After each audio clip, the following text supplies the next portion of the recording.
ശാന്തിക്കാരനെ ജാതി അധിക്ഷേപ പരാതി പിൻവലിക്കാൻ ഭീഷണിപ്പെടുത്തിയ കേസിൽ ഇടത് നേതാവിനെ സംരക്ഷിച്ച് പോലീസ്.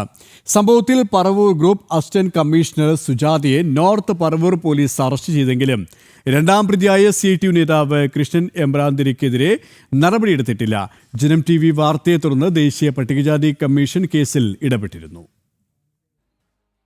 പട്ടികജാതിക്കാരനായ ശാന്തിക്കാരൻ PR വിഷ്ണുവിനെ ജാതി അധിക്ഷേപ പരാതി പിൻവലിക്കാൻ ഭീഷണിപ്പെടുത്തിയ കേസിൽ ഉന്നത ഉദ്യോഗസ്ഥയ്ക്ക് ഒടുവിൽ കുരുക്ക്. കേസിലെ പ്രതിയായ Paravur group assistant Devaswom commissioner സുജാതയെ നോർത്ത് പറവൂർ പോലീസ് അറസ്റ്റ് ചെയ്തു.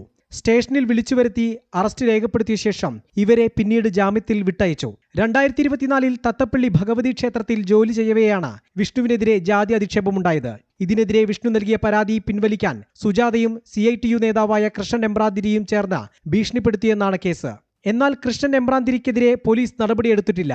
പോലീസ് രാഷ്ട്രീയ സമ്മർദ്ദത്തിന് വഴങ്ങി ഇടത് നേതാവിനെ സംരക്ഷിക്കുന്നുവെന്നാണ് വിമർശനം. വിഷ്ണു നേരിട്ട നീതി നിഷേധം ജനം TV പുറത്തു കൊണ്ടുവന്നതോടെയാണ് സംഭവം ദേശീയ ശ്രദ്ധയാകർഷിക്കുന്നത്. മാധ്യമവാർത്തകളുടെ അടിസ്ഥാനത്തിൽ ദേശീയ പട്ടികജാതി കമ്മീഷൻ സ്വമേധയാ കേസെടുക്കുകയും ചീഫ് സെക്രട്ടറിയോടും DGPയോടും റിപ്പോർട്ട് തേടുകയും ചെയ്തിരുന്നു. ഇതോടെയാണ് പ്രതികൾക്കെതിരെ FIR രജിസ്റ്റർ ചെയ്യാൻ പോലീസ് തയ്യാറായത്.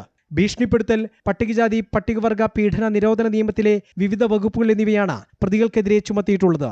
ജനം, കൊച്ചി.